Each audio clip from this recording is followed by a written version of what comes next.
Viewers, நம்ம வீட்லயே ஈஸியா பண்ற 5 சூப்பரான சயின்ஸ் எக்ஸ்பெரிமெண்ட்களை பத்தி தான் நம்ம இந்த வீடியோல பார்க்க போறோம். இந்த எக்ஸ்பெரிமெண்ட்கள் எல்லாம் பார்க்க வேற லெவல்ல இருக்கும். இந்த வீடியோ பிடிச்சிருந்தா லைக் பண்ணுங்க, ஷேர் பண்ணுங்க. நம்ம சேனலை புதுசா பார்க்கறவங்க தமிழ் கலட்டா நியூஸ் சேனலுக்கு சப்ஸ்கிரைப் பண்ணுங்க. கூடவே பக்கத்துல உள்ள பெல் ஐகானையும் கிளிக் பண்ணுங்க. நம்ம முதல்ல பார்க்க போறது ஃபயர் எக்ஸ்பெரிமெண்ட். ஒரு பாட்டிலுக்குள்ள இந்த மாதிரி புகையை ஸ்டோர் பண்ணிட்டு அதுக்கப்புறம் இதுக்குள்ள ஏதாவது ஒரு பாடி ஸ்ப்ரேல இருக்கிற கேஸை உள்ள அனுப்பிட்டு அந்த பாட்டில்ல நெருப்ப வச்சீங்கன்னா பாட்டிலுக்குள்ள இருந்த மொத்த புகையும் ஒரே செகண்ட்ல நெருப்பா வெளியேறிடும். ஒரு எலுமிச்சை பழத்தை கட் பண்ணி அந்த எலுமிச்சை பழச்சாறை தொட்டு பேப்பர்ல எதையாவது எழுதி காய வச்சீங்கன்னா நார்மலா பார்க்கும்போது வெறும் வெள்ளை பேப்பர் மாதிரி தான் தெரியும். ஆனா அந்த பேப்பர் இந்த மாதிரி நெருப்புல காட்டினீங்கன்னா நீங்க எழுதின எழுத்துக்கள் தெளிவா தெரியும். இதே எலுமிச்சை பழத்தோடைய தோலை பிச்சு இந்த தோல்ல இருந்து வர சாறை நெருப்புல காட்டினீங்கன்னா இந்த எலுமிச்சை பழச்சாரும் நெருப்பா எரியும். நார்மலான தீக்குச்சி கிட்ட காந்தத்தை வச்சீங்கன்னா தீக்குச்சியும் காந்தமும் ஒட்டாது. ஆனா அதே தீக்குச்சிய முழுசா எரிய விட்டுட்டு எரிஞ்சு போன தீக்குச்சி கிட்ட காந்தத்தை வச்சீங்கன்னா இந்த தீக்குச்சி காந்தத்தோட ஒட்டிக்கும். இந்த பாட்டிலை எடுத்து இந்த பாட்டிலுக்குள்ள பாடி ஸ்ப்ரேல இருக்கிற கேஸ கொஞ்சம் அடிச்சிட்டு இந்த பாட்டில கேஸ் லைட்டர்ல வச்சு ஃபயர் பண்ணீங்கன்னா இந்த பாட்டில் ராக்கெட் மாதிரி பறக்கும். நார்மலான சிகரெட் லைட்டர்ல ரீஃபில் பேனாவுடைய இங்க கொஞ்சம் வச்சுட்டு இந்த சிகரெட் லைட்டரை ஆன் பண்ணீங்கன்னா நெருப்பு இப்படி அந்தரத்துல எரியற மாதிரி தெரியும். இந்த தீபாவளிக்கு நீங்களே வீட்ல இந்த மாதிரி சூப்பரான பட்டாசுகளை செய்யலாம். கம்பி மத்தாப்பா வாங்கி அதுல இருக்கிற மருந்தெல்லாம் நல்லா நச்சுட்டு கம்பி மத்தாப்புல இருந்த மருந்தை மட்டும் இந்த மாதிரி மூடில கொட்டி இன்னொரு ஓட்ட போட்ட மூடிய வச்சு இந்த மருந்தை மூடிட்டு மேல ஒரு திரிய வச்சு பத்த வச்சீங்கன்னா அது புஷ்பன் மாதிரி சூப்பரா எரியும். அடுத்தது பேட்டரி எக்ஸ்பெரிமெண்ட். பேட்டரிக்கு கீழே காந்தத்தை ஒட்டி வச்சுட்டு காப்பர் கம்பியை எடுத்து நல்லா சுத்துற மாதிரி வளைச்சு எடுத்துக்கிட்டு பேட்டரி மேல வச்சீங்கன்னா காப்பர் கம்பி இந்த மாதிரி தானாவே சுத்தும். இத நீங்க எந்த டிசைன்ல வேணும்னாலும் பண்ணலாம். காப்பர் கம்பியோட நடுப்பகுதி பேட்டரியோட பாசிட்டிவ் சைடுல இருக்கிற மாதிரியும் காப்பரோட ரெண்டு எட்ஜும் பேட்டரிக்கு கீழே இருக்கிற காந்தத்துக்கு பக்கத்துல படுற மாதிரி வச்சீங்கனாலே காப்பர் கம்பி தானாவே சுத்த ஆரம்பிச்சிடும். பேட்டரியில பவர் இருக்கிற வரைக்கும் இந்த காப்பர் கம்பி சுத்திக்கிட்டே இருக்கும். இதை இந்த மாதிரி சின்ன பட்டன் பேட்டரிகளை வச்சும் செய்யலாம். இந்த சின்ன பேட்டரிக்கு கீழே காந்தத்தை ஒட்டி வச்சுட்டு காப்பர் கம்பியை வளைச்சு பேட்டரியோட பாசிட்டிவ் சைடு படுற மாதிரி வச்சீங்கன்னா இந்த சின்ன பேட்டரியோட பவருக்கு ஏத்த மாதிரி இந்த கம்பி ஸ்லோவா சுத்தும். அடுத்தது பலூன் எக்ஸ்பெரிமெண்ட். பலூன்களை ஊதி கட்டிட்டு அந்த பலூன்களை நைட்ரஜன் லிக்விடுக்குள்ள போட்டீங்கன்னா பலூன்கள் இந்த மாதிரி வேகமா சுருங்க ஆரம்பிக்கும். ஒரு 5 நிமிஷம் கழிச்சு சுருங்கின பலூன்கள் எல்லாம் எடுத்து வெளியில வச்சீங்கன்னா பலூன்களுக்குள்ள எல்லாம் மறுபடியும் தானாவே காத்து ஃபில் ஆகும். இத பாக்குறதுக்கு ஏதோ மேஜிக் பண்ற மாதிரியே தெரியும். நல்லா சுருங்கி போன பலூனை நைட்ரஜன் லிக்விட்ல இருந்து வெளியில எடுத்த உடனே மறுபடியும் இதுல தானாவே காத்து ஃபில் ஆக ஆரம்பிச்சிடும். இதே மாதிரி இந்த வீடியோல பாருங்க, சும்மா பலூன்களை நோக்கி விரல்களை அசைச்சாலே பலூன் தானா உடையுது. இத பண்றது ரொம்பவே ஈஸி. கையில கொஞ்சம் பெட்ரோலை தொட்டுட்டு பலூன் மேல பெட்ரோலை தெளிச்சீங்கன்னா பலூன் உடைஞ்சிரும். இதே மாதிரி பலூன் மேல ஆரஞ்சு பழ தோல்ல உள்ள சாற்றை தெளிச்சீங்கன்னா பலூன் உடனே உடைஞ்சிரும். நார்மலா பலூன்ல ஒரு பின்ன வச்சு குத்துனீங்கன்னா அந்த பலூன் உடைஞ்சிரும். அதுவே நிறைய பின்கள்ல பலூனை சமமா வச்சு அழுத்துனீங்கன்னா அந்த பலூன் உடையாது. இதே மாதிரி நீங்க ஒரு ஆணி மேல பலூனை அடிச்சீங்கன்னா உடனே உடைஞ்சிரும். ஆனா சமமா இருக்கிற நிறைய ஆணிங்க மேல பலூனை அடிச்சீங்கன்னா அந்த பலூன் உடையாது. இதே மாதிரி பலூன்ல ஒரு டேப்பை மட்டும் ஒட்டி வச்சுட்டு பலூன்ல பின்ன வச்சு குத்துனீங்கன்னா பலூன் உடையாது. கண்ணாடி டேப்புங்கிறதுனால பலூன்ல டேப்பை ஒட்டி இருக்கிறதும் மத்தவங்க பார்க்கும்போது தெரியாது. பறக்கிற ஹீலியம் பலூன்களையும் நம்ம வீட்லயே ஈஸியா செய்யலாம். ஒரு பாட்டில்ல கொஞ்சம் தரையை கிளீன் பண்ற சோடியம் ஹைப்போகுளோரைட் ப்ளீச் இருக்கிற லிக்விட ஊத்திட்டு அதுக்குள்ள அலுமினியம் ஃபாயில் பேப்பரை சின்ன சின்னதா சுருட்டி போட்டுட்டு பாட்டிலோட வாயில பலூனை மாட்டினீங்கன்னா பலூனுக்குள்ள ஏற்படுற கெமிக்கல் ரியாக்ஷன் மூலமா வர கேஸ் பலூன்ல ஃபில் ஆயிட்டே வரும். அந்த பலூனை எடுத்து கட்டி பறக்க விட்டீங்கன்னா பலூன் சூப்பரா பறக்கும். அடுத்தது Coca Cola experiment. Coca Cola டின்ல உள்ள கலரை ஃபுல்லா சுரண்டிட்டு இந்த டின்ன கேலியம் லிக்விட் உள்ள கிளீனருக்குள்ள போட்டீங்கன்னா கொஞ்ச நேரத்திலேயே இந்த டின்ல உள்ள அலுமினியம் எல்லாம் மெல்ட் ஆகி இந்த கோகோ கோலா டின்னே சாதாரண ஒரு கவர் டின் மாதிரி மாறிடும். இதே கோகோ கோலா டின் மேல கொஞ்சம் ஃபீட்டோனை ஊத்துனீங்கன்னா கொஞ்ச நேரத்திலேயே டின்ல உள்ள மூடியே இந்த மாதிரி மெல்ட் ஆயிடும். இதே ஃபீட்டோனை கேஸோட இருக்கிற கோகோ கோலா டின் மேல ஊத்துனீங்கன்னா இந்த டின் தானாவே ஓட்டாகி வெடிக்க ஆரம்பிச்சிடும். கோகோ கோலாக்குள்ள பாலை ஊத்தி கொஞ்ச நேரம் மூடி வச்சீங்கன்னா இந்த பால் கொஞ்சம் கொஞ்சமா திரிஞ்ச பால் எல்லாம் கோகோ கோலா பாட்டிலுக்கு அடியில போயிட்டு கோகோ கோலாவே இப்படி வெறும் தண்ணியா மாறிடும். ஒரு பிளாஸ்டிக் பைப்பை எடுத்து அது நல்லா இந்த மாதிரி ஒரு துணியை வச்சு தேய்ச்சிட்டு டக்குன்னு கோகோ கோலா டின்னு கிட்ட எடுத்துட்டு போனீங்கன்னா ஏதோ காந்தத்தோட ஈர்ப்புக்கு இரும்பு வர மாதிரி இந்த கோகோ கோலா டின் பிளாஸ்டிக் பைப்புக்கு பக்கத்துல ஓடி வரும். நார்மலா கோகோ கோலா டின்னை இந்த மாதிரி கிராஸா நிக்க வச்சீங்கன்னா இது நிக்காது. அதுவே இதுக்குள்ள கொஞ்சம் அரிசியை போட்டுட்டு கொஞ்சம் தண்ணியை ஊத்தி இத நிக்க வச்சீங்கன்னா இது சூப்பரா நிக்கும். கோகோ கோலா டின் மட்டும் இல்லங்க, இந்த ஷேப்ல இருக்கிற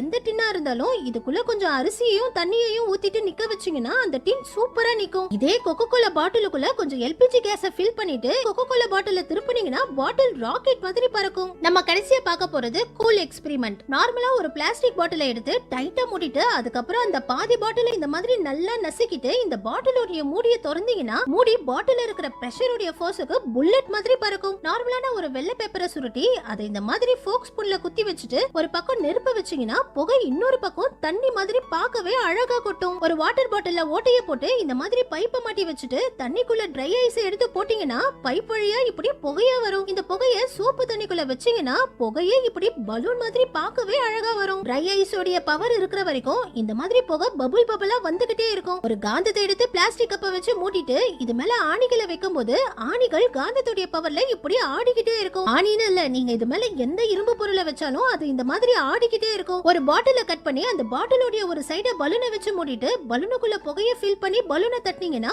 புகை அழகா ரவுண்ட் ரவுண்டா போகும். இந்த வீடியோல பாருங்க. இத பாக்குறதுக்கு ரொம்பவே வித்தியாசமா இருந்தாலும் இத பண்றது ரொம்பவே ஈஸி. முதல்ல கொஞ்சம் ஃபெவிகால் மாதிரி உள்ள ஏதாவது ஒரு கம்மை எடுத்துக்கிட்டு அதுல கொஞ்சம் நல்லா தண்ணியை ஊத்தி மிக்ஸ் பண்ணி இது கூட கொஞ்சம் போரெக்ஸ் பவுடரை போட்டு மிக்ஸ் பண்ணீங்கன்னா முதல்ல இப்படி ஸ்லைம் மாதிரி வரும். நிறைய குழந்தைங்க இந்த ஸ்லைமை வச்சு நல்லா விளையாடுவாங்க. இந்த ஸ்லைம்ல கொஞ்சம் அயன் ஃபில்லிங் பவுடரை போட்டு நல்லா மிக்ஸ் பண்ணிட்டு இது கிட்ட நீங்க காந்தத்தை கொண்டு போனா போதும். இந்த ஸ்லைம் காந்தத்தோட ஒட்ட ஆரம்பிச்சிடும். காந்தத்தை இந்த ஸ்லைம் பக்கத்துல வச்சீங்கன்னாவே இந்த ஸ்லைமே காந்தத்தை இந்த ஸ்லைமுக்குள்ள இழுத்துக்கும். இத பார்க்கவே ரொம்பவும் வித்தியாசமா இருக்கும். இதெல்லாம் விட நீங்க காந்தத்தை வச்சு இந்த மாதிரி ஒரு சூப்பரான ட்ரெயினையே உருவாக்கலாம். முதல்ல 2 செட் ஆஃப் காந்தத்தை இப்படி ரயில்வே ட்ராக் மாதிரி லைனா அடுக்கி வச்சுட்டு அதுக்கப்புறம் காந்தத்தை நைட்ரஜன் லிக்விட் குள்ள போட்டு முக்கி எடுத்துட்டு இந்த மாதிரி காந்தத்துக்கு மேல சுத்த விட்டீங்கன்னா ரயில்வே ட்ராக்ல ட்ரெயின் போற மாதிரி இந்த காந்தம் இப்படி அந்தரத்திலேயே சூப்பரா சுத்திக்கிட்டு இருக்கும். சோடியம் பாலியக்ரிலேட். இந்த சோடியம் பாலியக்ரிலேட்ல தண்ணி ஊத்துனீங்கன்னா உடனே உறைஞ்சு இப்படி ஸ்னோ மாதிரி கொட்ட ஆரம்பிச்சிடும். ஏன்னா இந்த சோடியம் பாலியக்ரிலேட் கெமிக்கலால இதோட எடையை விட 800 மடங்கு தண்ணியை உறிஞ்சிக்க முடியும். இதனாலதான் இதுல தண்ணி ஊத்துன அடுத்த செகண்டே இது தண்ணியை உறிஞ்சிக்கிட்டு ஸ்னோ மாதிரி கொட்டுது.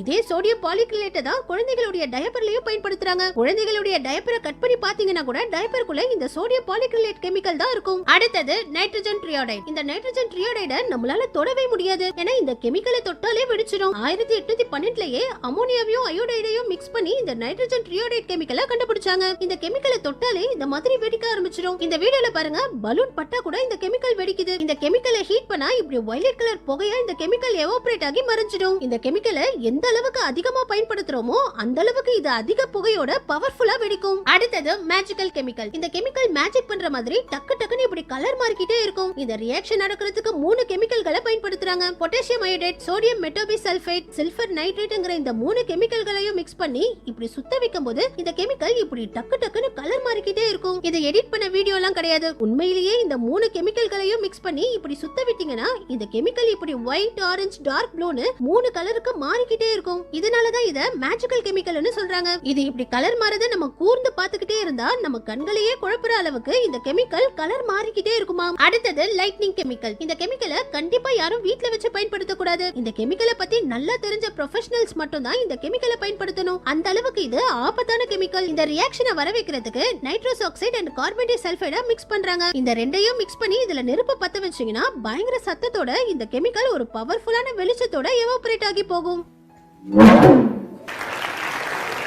ஆனா இதை யாரும் வீட்ல ட்ரை பண்ணி பார்க்காதீங்க. சில நேரங்கள்ல இது வெடிக்க கூட வாய்ப்பு இருக்குது. அடுத்தது சுகர் அண்ட் சல்ஃபியூரிக் ஆசிட். நம்ம சாப்பிடுற வெள்ளை சக்கரை மேல சல்ஃபியூரிக் ஆசிட ஊத்தினா அந்த ஆசிட் கொஞ்ச நேரத்திலேயே சர்க்கரையோட மிக்ஸ் ஆகி இந்த மாதிரி ஒரு பயங்கரமான ரியாக்ஷனை கொடுக்கும். அதுலயும் இந்த மாதிரி நடக்கும்போது பயங்கரமான கருகி போன ஸ்மெல்லும் அடிக்குமா. இந்த ரியாக்ஷனை பாக்குறதுக்கு நம்ம விடுற ஸ்னேக் பட்டாசு மாதிரி தெரியலாம். நம்ம விடுற ஸ்னேக் பட்டாசுமே ஒரு கெமிக்கல் தான். பேர் ஆஃப் சர்பென்ட்ஸ்ங்கற இந்த கெமிக்கலை தான் நம்ம ஸ்னேக் பட்டாசுன்னு விட்டுட்டு இருக்கோம். இந்த கெமிக்கல் மேல நெருப்பை வைக்கும் போது இது இந்த மாதிரி ஒரு ரியாக்ஷனை கொடுக்குது. வெறும் 10 கிராம் ஃபேரோ சர்பென்ட்ஸ்ல இருந்து எவ்வளவு ஆஷ் வெளியில வருது பாருங்க. இந்த கெமிக்கலை தான் நம்ம ஸ்னேக் பட்டாசுன்னு விளையாடிட்டு இருக்கோம். அடுத்தது டைத்தில் சிங்க். இந்த டைத்தில் சிங்க் கெமிக்கலும் ரொம்பவே ஆபத்தான கெமிக்கல். ஏன்னா இந்த கெமிக்கல்ல காத்து பட்டாலே நெருப்பா எரிய ஆரம்பிக்கும். இந்த கெமிக்கலை தான் ராக்கெட்டோட ஃபியூவல்ஸ்ல கூட பயன்படுத்துறாங்க. ராக்கெட்கள் போகும்போது பயங்கர நெருப்பு வர வைக்கிறதுக்கு காரணமே இந்த கெமிக்கல் தான். இந்த வீடியோல பாருங்க, இந்த கெமிக்கலை வெளியில தள்ளினாலே காத்து பட்ட உடனே இந்த கெமிக்கல் நெருப்பா எரியுது. இதனால இந்த கெமிக்கலை பயன்படுத்துறது ரொம்பவே ஆபத்தானது. அடுத்தது வினிகர் அண்ட் பேக்கிங் சோடா. வினிகரையும் பேக்கிங் சோடாவையும் நல்லா மிக்ஸ் பண்ணிட்டு